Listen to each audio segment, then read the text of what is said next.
High বন্ধুরা, আবার আমি চলে এলাম। আমার কর্তামশাই বাজার থেকে ট্যাংরা মাছ এনেছে ছোট ছোট। ওটাকে ভালো করে রীতিমতো ধুয়ে নিলাম। পরিষ্কার করে ধুয়ে নিয়ে ওর মধ্যে হলুদ গুঁড়ো, লবণ আর তেল দিয়ে মাখিয়ে নিলাম। তেলটা দিয়ে মাখলে কি হয়, মাছটা ভাজার সময় কম ফাটে।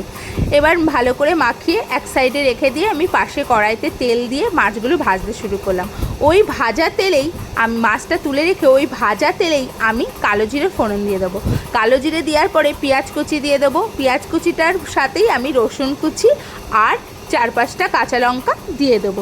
দেওয়ার পরে যেই পেঁয়াজটা একটু হালকা ভাজা হয়ে যাবে, টমেটো কুচি দিয়ে দেবো। পাশে একটা বাটিতে আমি জল, তার সাথে 2 চামচ জিরের গুঁড়ো, তারপরে নেব হলুদ আর স্বাদ মতো নুন নিয়ে তারপরে দেব আমি একটু ধনের গুঁড়ো দেওয়ার পরে দেবো কাশ্মীরি লঙ্কার গুঁড়ো দিয়ে ভালো করে এটাকে একটুখানি ফাটিয়ে নেব। ফাটিয়ে আমি এটাকে পাশে রেখে দেবো।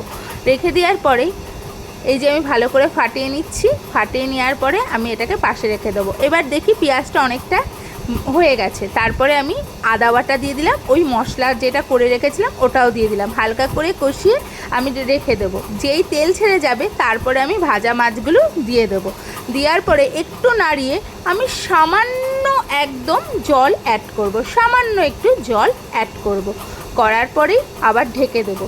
যেই একদম তেল ছেড়ে আসবে, এটা যেহেতু আমি ট্যাংরা তেল ঝোলে বানাচ্ছি, ওর জন্যে নামানোর আগে সামান্য একটু তেল দিয়ে দেবো। তো আমার রান্না কমপ্লিট। কিন্তু বন্ধুরা, আমি একটা কথা বলি, আমার ভিডিওটা করতে গিয়ে আমি যেহেতু এক হাতে করি, একটু ভিডিও নড়ে যেতে পারে, তার জন্য ক্ষমা প্রার্থনা।